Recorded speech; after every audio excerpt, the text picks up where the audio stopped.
keessa jiru qaammiidhama nam tokkorraa kaafachuun biyya alaa jirtullee nama gammachuu hamaan saaxilamuu isaanii dubbataa jedhe seenaa jalqabatti yoo deebiinu qaamar yookaan abbaan roobsaan nam qaam isaa irru ta'uu isaatiin bultee ijaarrate haala jireenya gadadoo akka gaara orrarraataa jiraachuu isaa dubbataa. Soomana garbe kana guuf 12 birrii yookaan akaawuntiin birrii isarra jirtu dhibba 8 qofa ta'uu isaa balbaloomsaan achumarra dhaabbachuuf haala manaa isaa wajjin karoora tokko kaayataniidhaan gaafa ramadaana 15 booda akka isii biraa deemee rizqii barbaadatu murteessuu isaatiin murtee inni murteeffatu osoo hin taane tarabbii dhufte jedhaan. Kana waan ta'eef gara fuul miidiyaalee hawaasaa TikTok kana fa'aan qeerroo fa'aa wal barachuun akkuma dansaa eegasii mootummaa gargaarsitti foofamee jedhaan mana birrii miliyoona takkaaf wahiin bituun afata mana keessaa kuma takkaan bituun manneen bareedaa ijaaf laalisa nama to'atu keessa fardeen keessa furaa uumuu kanaafi.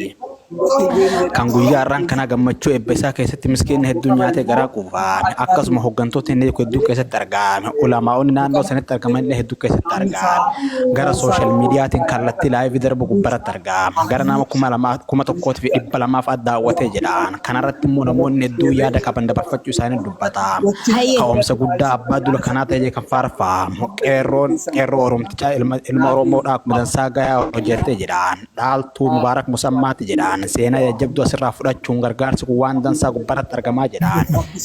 Warroonni waan kana hojjetan keessaa parsantaa 100 keessaa 70 ol shamara ta'uu akka malee balbaloomsaan rakkoof gadadoo biyya arabaa keessatti dabarsan hundumaa otoo hin jedhin gara laafiyyiidhaan. Uummanni Oromoo guddaan gaanfa Afrikaa kan nageenya gaanfa Afrikaatiif dansaa ta'e kun ammallee seenaa jajjabduu waloo keessatti hojjetaa jiru kanaan seenaa ajaa'ibaa gubbaratti argamaa jedhaan.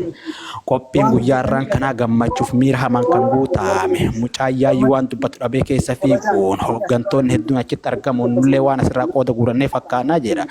Kanaaf wanni akkanaa kun seenaa jajjabduu taate akkatti hojjettuuf waamichi gargamanaatti hin dabarfamu fakkeenya guddaa godhatanii deemuu qabdanii jenna. Kanaaf haga ammatti waan dhageeffattaniif sagantaatti aanu takka deebinuuf waan guddoo barreessee Galatoom. Beremut kan ergawan rakam nus erga tidak berpana ya dan sari oke pada tidak berpana usah ke nanti do foto jangan ada Okay. Galatoma, galatoma. Kabajamtoota jaallatamtoota keenna